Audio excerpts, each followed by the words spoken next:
Israel में भारी बड़ा बवाल शुरू हो गया है। 2 सालों में, और बल्कि यूं कहूं इतिहास में, नेतन्याहू का इतना विरोध नहीं हुआ जितना इजराइल के अंदर ही, तेल अवीव के अंदर ही नेतन्याहू का विरोध हो रहा है। एक वो प्रधानमंत्री है दूसरे नंबर पर, एक इधर वाला प्रधानमंत्री है पहले नंबर पर, जिसने अपने ही देश का बेड़ा गर्क किया हुआ है। नाम नहीं लिया मैंने अब नहीं लूंगा भाई यार, तुम्हारे चक्कर में 53 ले ली, खड़े कहीं नहीं होते। अगल आ गई है भाई। अब सुनिए, तेल अवीव पूरा खचाखच भरा हुआ है। यहूदी पूरा समुदाय, पूरा देश नेतन्याहू के खिलाफ सड़क पर आ गया है। यहूदियों की मांग है कि डील कर ली जाए। यहूदी समुदाय की मांग है कि नेतन्याहू जंग बंद करे।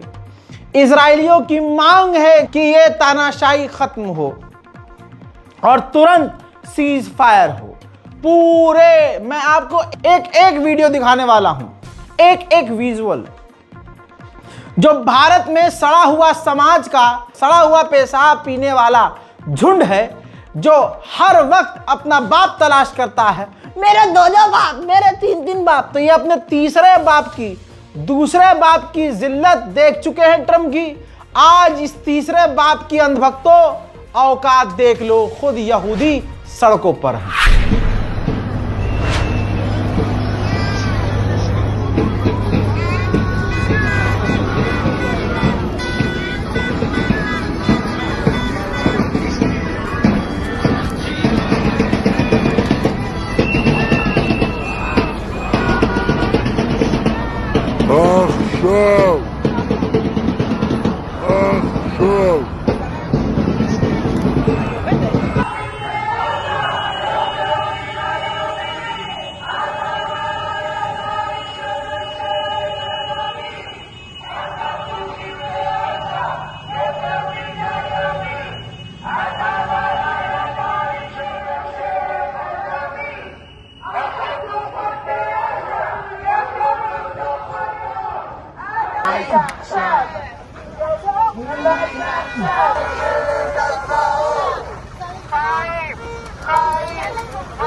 अल्लाह अकबर, अल्लाह अकबर।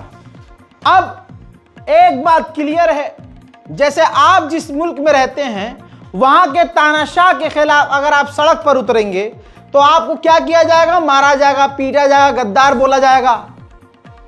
हत्ता कि अगर आप उसी बादशाह के चहीते हैं और आप एक वक्त उस बादशाह, उस तानाशाह से प्यार करते थे, लेकिन जब उसकी लाठी आपके पिछवाड़े पर चली और आज अपनी ही पसंदीदा सरकार के खिलाफ अब आप बोलेंगे, तो वो सरकार आपके साथ भी वही करेगी जो कल तक विरोधियों के साथ कर रही थी। ऐसा ही इजराइल में है।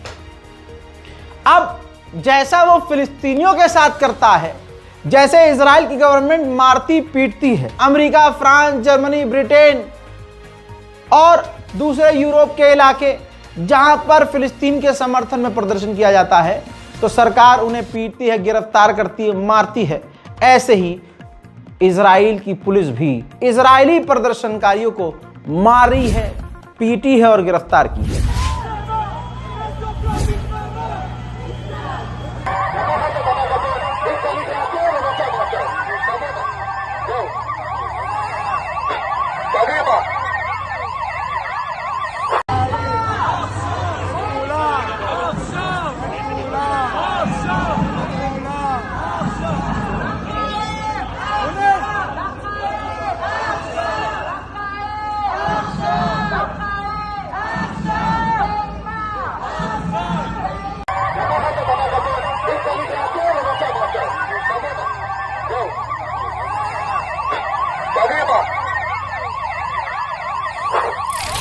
आपको बता दूं कि नेतन्याहू का इतना बड़ा विरोध हो रहा है कि नेतन्याहू के खिलाफ इस रैली में इजराइल का पूर्व प्रधानमंत्री लैपिड भी शामिल हुआ और उसने साफ कहा कि नेतन्याहू तानाशाही कर रहा है, उसे अपनी कैदियों की कोई फिक्र नहीं है, उसे ये जंग अपने लिए लड़नी है और कुर्सी की ये जंग है। सुनिए। משביתים היום את המדינה מפני שהחטופים שלנו בעזה הם לא נתינים שמותר לממשלה להקריב בשביל המאמץ המלחמתי. הם אזרחים שהממשלה חייבת להחזיר הביתה למשפחות שלהם. לא יעצרו אותנו, לא יתישו אותנו, לא יעיפו אותנו, אנחנו נמשיך להילחם עד שהחטופים יחזרו הביתה, תהיה עסקה. उधर इन तमाम प्रदर्शन को देखने के बाद ठीक हमारे वाले की तरह नेतन्याहू ने रिजेक्ट कर दिया इन सबको, मतलब एक झटके में इन रैलियों को गलत साबित कर दिया। कह दिया कि इससे तो हमास मजबूत होगा, हम अपने मुल्क के लिए बात कर रहे हैं, हम अपने मुल्क के लिए काम कर रहे हैं, हम अपनी मुल्क के लिए जंग लड़ रहे हैं। हालांकि नेतन्याहू की इन बातों से कोई इजरायली सहमत नहीं है।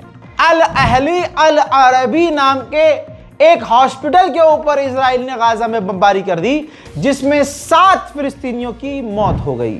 उधर इजराइल पर कोई फर्क नहीं पड़ रहा है। ये देखिए गजा का ये मंजर है, इजराइल पूरी ताकत से, नेतन्याहू पूरी ताकत से गजा पर हमला करवा रहा है। 2021 से 2025 इस साल तक कतर की बात कर रहा हूं, लगाओ कतर का बादशाह, यह है कतर का कुत्ता। इस कतर के बादशाह ने, इस कतर की गवर्नमेंट ने 2021 से 2025 तक $10 मिलियन नेतन्याहू की सरकार को ट्रांसफर किए हैं। यानी इजराइल को $10 मिलियन कतर ने 2021 से अब तक भेजे हैं। और इस हराम के पिल्ले ने, इस देश ने, अभी तक इस गवर्नमेंट ने, कतर ने यह सफाई नहीं दी कि ये पैसे क्यों भेजे हैं। अल्लाह अकबर। बोलता हूं अरब के खिलाफ तो बुरा मान जाते हैं लोग। अरे रजा भाई बोल क्या रहे हो, अरे देखो तो सही हो क्या रहा है, आंखें खोलो, आंखें खोलो, क्या हो रहा है, अरब क्या कर रहा है। ये फिलिस्तीनियों के साथ जो हो रहा है इसके बराबर के जिम्मेदार अरब भी हैं, याद रखना। वहीं फिलिस्तीन के वेस्ट बैंक से गिरफ्तार किया जा रहा है फिलिस्तीनियों को। देखिए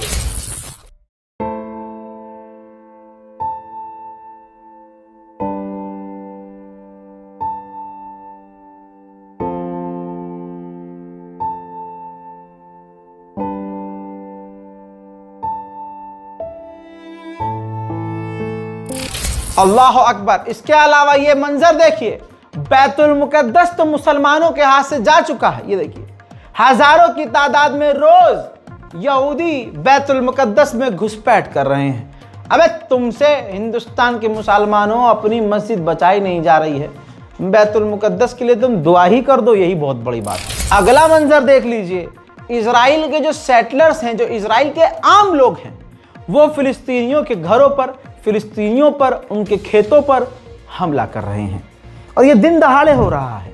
नेतन्याहू ने बड़ा बयान दिया। नेतन्याहू ने कहा कि मैंने अपना वादा पूरा किया है, मैंने फिलिस्तीन स्टेट बनने नहीं दिया, जबकि मेरी गवर्नमेंट का भी मुझ पर प्रेशर है, मेरे मुल्क के लोगों और विपक्ष के लोगों का भी मुझ पर प्रेशर है, हत्ता कि अमेरिका के प्रेसिडेंट का भी प्रेशर है, लेकिन मैंने फिलिस्तीन स्टेट बनने नहीं दिया। उधर जर्मनी में भी जो फिलिस्तीन के लिए अंग्रेज आवाज उठा रहे हैं, जो गैर मुस्लिम आवाज उठा रहे हैं, जिनका इस्लाम दीन से, फिलिस्तीनियों से लेना देना नहीं लेकिन इंसानियत से लेना देना है, वो जब फिलिस्तीन के लिए बोल रहे हैं तो जर्मनी की पुलिस उन्हें गिरफ्तार कर रही है।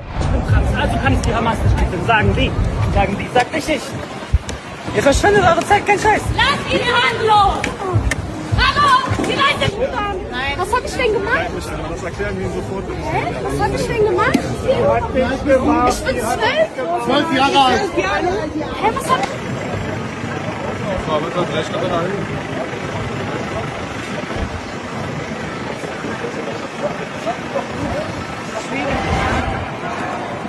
Kein Abstand, los, weg hier.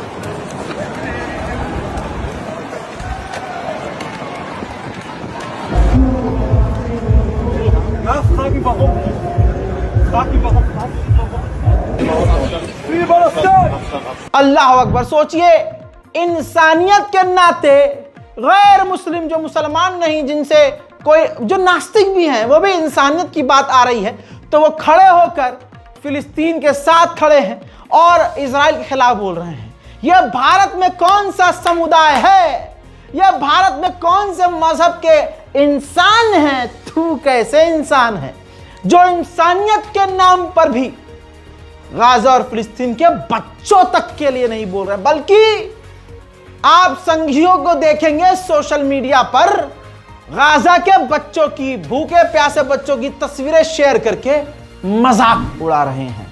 Netanyahu का इतना विरोध हो रहा है कि जरा इस तस्वीर को देखिए, जो इजराइल के वो लोग हैं जिनके घर के प्यारे हमास की कैद में हैं, वो बोट पर सवार होकर गज्जा के करीब आकर इजराइल के खिलाफ प्रदर्शन कर रहे हैं, नेतन्याहू के खिलाफ प्रदर्शन कर रहे हैं। हत्ता कि प्रदर्शन इतना तेज हो गया है कि जो इजरायली मांग कर रहे हैं कि डील कर ली जाए और हमारे कैदियों को हमास से रिहा करवाया जाए, वो इजरायली प्रदर्शन करते करते गज्जा की तरफ जा रहे हैं। यह मंजर आप अलग से देखिए।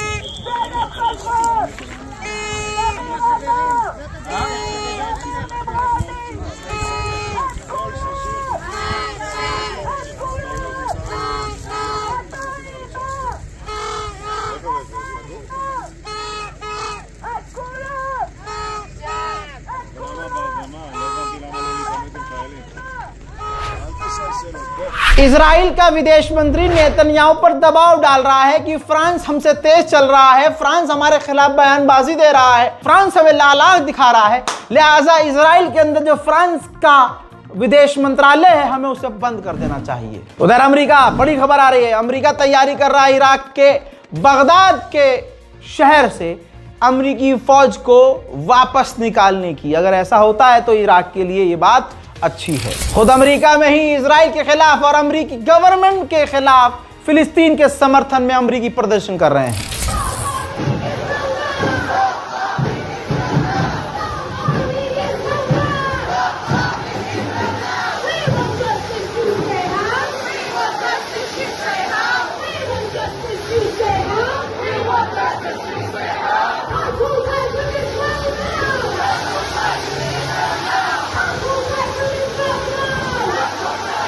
इसी तरह से नेदरलैंड में भी नहीं रोक पा रहे गाजा और फिलिस्तीन की आवाज को।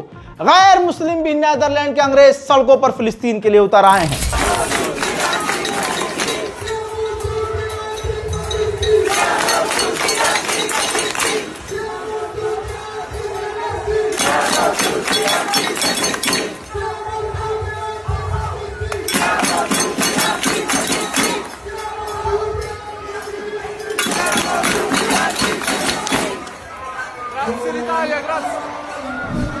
उधर सीरिया पर इजराइल का कब्जा होकर रहेगा, क्योंकि वहां मुट्ठी भर जो गद्दार हैं उन्हें इजराइल का सपोर्ट है। यह एक एग्जाम्पल है कि दूसरे देश पर हमला किए बिना कैसे कब्जा किया जाता है। स्वायदा के इलाके जो द्रूज कम्युनिटी के लोग हैं, उन्होंने वर्दी इजराइल की सेना की तरह पहनी और इजराइल का झंडा लगाया हुआ है अपने ऊपर। हैं ये द्रूज, हैं ये सीरियन, लेकिन देखिए इजराइल के चाहत में किस तरह से, ये पूरा इजराइल का खेल है कि द्रूज कम्युनिटी को दिखाया जा रहा है कि द्रूज कम्युनिटी हमें पसंद करती है। द्रूज कम्युनिटी कह रही है कि सीरिया पर कब्जा कर लो, हम थोड़ी ना करना चाह रहे हैं। अब सीरिया के द्रूज कम्युनिटी को हथियार देने वाला कौन? सीरिया के द्रूज कम्युनिटी के लड़ाकों को हथियार देने वाला कौन? उनको खाना पानी और सिक्योरिटी देने वाला कौन? तो आज नहीं तो कल सीरिया भी इजराइल के हाथ में जाएगा। जोलानी ने पता है क्या कहा है? सीरिया के टुकड़े करना नामुमकिन है। बताइए झटुल्ला, जिसने खुद सुन्नी इमाम को कत्ल किया, जिसने शिया समुदाय के लोगों को मारा, ईरानी लोगों को मारा, जिसने सरकार में आते ही अल्पसंख्यकों को मारना शुरू किया, जो भी इसका साथी रहा उसको बख्शा, विरोधियों को कत्ल किया, दूसरे मजहब के लोगों को कत्ल किया, ईसाइयों को कत्ल किया।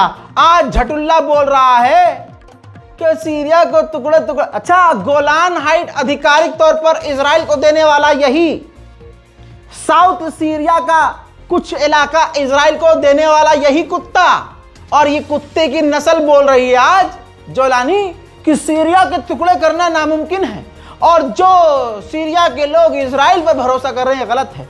तूने भी तो इजराइल पर भरोसा किया, जहां सारी दुनिया ईरान के साथ खड़ी हुई, क्या ईरान पर गलत हमला किया, उस वक्त तेरी औकात ये थी कि तूने अपना घिनौना चेहरा दिखाया और तू खामोश रहा, क्योंकि तू इजराइल के साथ था, क्योंकि तू जोलानी सुन, क्योंकि तू इजराइल के साथ था, अमेरिका के साथ था।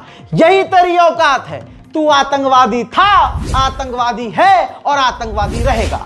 आगे हालात क्या होंगे नहीं पता, लेकिन बुरे होंगे, अच्छे तो नहीं हो सकते।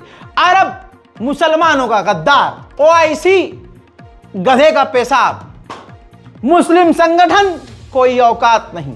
अरे क्यों उनको क्यों हम कोसें, हमारा मुंह ही नहीं है इस लायक। आसपास के मुसलमानों को देखो, ससुरे आपस में लड़ रहे हैं, शिया सुन्नी से सुन्नी, शिया से देवबंदी, बरेलवी से बरेलवी। तू ये है, तू वो है, तू वो है, तू ये है, तू ये करता है, तुम वो करते हो, तुम इसकी पूजा करते हो, तुम हिंदुओं की तरह हो, तुम काफिर हो, तुम। हम यही करते रहे, दुश्मन हमारे पिछवाड़े पर क्रांति लिखते रहे, और आज भी यही हो रहा है। हिंदुस्तान के मुसलमानों को क्या फर्क पड़ता है? किसी मस्जिद को ढा दिया जाता है महाराष्ट्र में, तो दिल्ली के मुसलमान को घंटा फर्क नहीं पड़ता। हमारे खुद के यहां के मुस्लिम ऑर्गेनाइजेशंस को देखो, मुस्लिम संगठनों को देखो, क्या किया है इन्होंने। और जब हम ज्यादा घुसते हैं तो पता चलता है कि अरे जो मुसलमानों के ठेकेदार इमाम बन रहे हैं वो तो भाजपा के प्रवक्ता हैं, टीवी पे जाकर 5-5 हजार रुपए में अपनी बेइज्जती करवा रहे हैं, और बन के जाते हैं अरे मुसलमानों के हम तो स्पीकर हैं।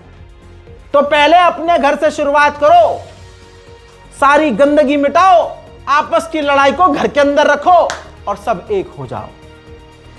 इस बार कोड का इस्तेमाल करके गाजा और फिलिस्तीन की मदद के लिए अगर आगे आना चाहते हैं तो आगे आइए, वरना दुआ में जो ताकत है वो किसी चीज में नहीं है। अमेरिका के B-2 बॉम्बर में भी वो दम नहीं है जो दम आपकी दुआ में है। दुआ कीजिए पूरी दुनिया में शांति और अमन और पीस के लिए। रिपोर्ट को शेयर कीजिए, दुआओं में याद रखिए। जय हिंद।